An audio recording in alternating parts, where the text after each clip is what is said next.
मेदिनीनगर नगर निगम की मेयर और विपक्षी बोल बन चुके दीपक तिवारी में ठन सी गई है।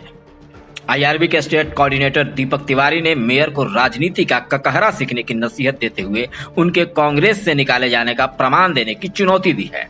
वहीं मेदिनीनगर निगम को भ्रष्टाचार का अड्डा बताकर मेयर पर आरोप लगाया कि भ्रष्टाचार को रोकने की बजाय सभी जगह भ्रष्टाचार होने की बात कह खुद मेयर इसका लाभ ले रही है। झामुमो नेता दीपक तिवारी मेयर अरुणा शंकर के उस बयान पर अपनी प्रतिक्रिया दे रहे थे जिसमें उन्होंने कहा कि दम है तो सरकार से सवाल पूछे नेताजी, क्योंकि पूरे झारखंड में सरकार ने ही कमीशन के चक्कर में घटिया कंपनी को लाइट लगाने के लिए टेंडर दिया था। इस पर श्री तिवारी ने कहा कि यदि राज्य सरकार ने गलती की है तो आपने भ्रष्टाचार को बढ़ावा देने का काम खुलेआम किया है। दीपक तिवारी ने कहा कि अगर सरकार द्वारा चयनित एजेंसी गलत कर रही है तो जनता ने आपको ऐसे ही गलत कार्यों पर रोक लगाने के लिए मेयर के पद पर बिठाया है, न कि गंगोत्री में डुबकी लगाने के लिए। और उन्होंने कहा है कि निगम ही नहीं पूरे झारखंड में भ्रष्टाचार है। तो झारखंड में भ्रष्टाचार है तो उसके लिए कौन दोषी है वो छोड़ दें। निगम में जो भ्रष्टाचार है वो खुद स्वीकार करती हैं।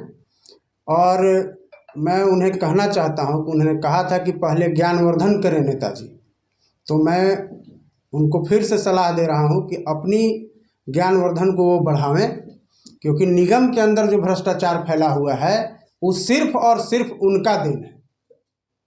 और अगर पिछली बार जिस एजेंसी के द्वारा यहाँ लाइट लगाया गया था उस एजेंसी के द्वारा अगर कार्य खराब किया गया, लाइट का जो क्वालिटी था वो सही नहीं था, तो उनके द्वारा जो है निगम के द्वारा एनओसी उस कंपनी को फिर से क्यों दे दिया गया। अगर कार्य सही नहीं था तो एनओसी को ब्रेक करना था। एनओसी देने का मतलब है कि आप उनके साथ, उस कंपनी के साथ भ्रष्टाचार में पूर्ण रूप से लिप्त हैं और उस कंपनी को कहीं न कहीं आप संरक्षण दे रही हैं। उनका एक और कहना था कि कांग्रेस पार्टी से हटाए जाने के बाद मैं झारखंड मुक्ति मोर्चा में गया हूं। तो मैं उन्हें यह बात स्पष्ट रूप से कह देना चाहता हूं कि सिपाही को किसी पार्टी से हटाया नहीं जाता है। पार्टी का जो सिपाही होता है वो पार्टी के अंदर में ही कार्य करता है, लेकिन जनता के हिसाब से दिशा और दशा राजनीति में तय होती है कि हमें गठबंधन के सरकार में झारखंड मुक्ति मोर्चा में रहने में फायदा है या कांग्रेस में।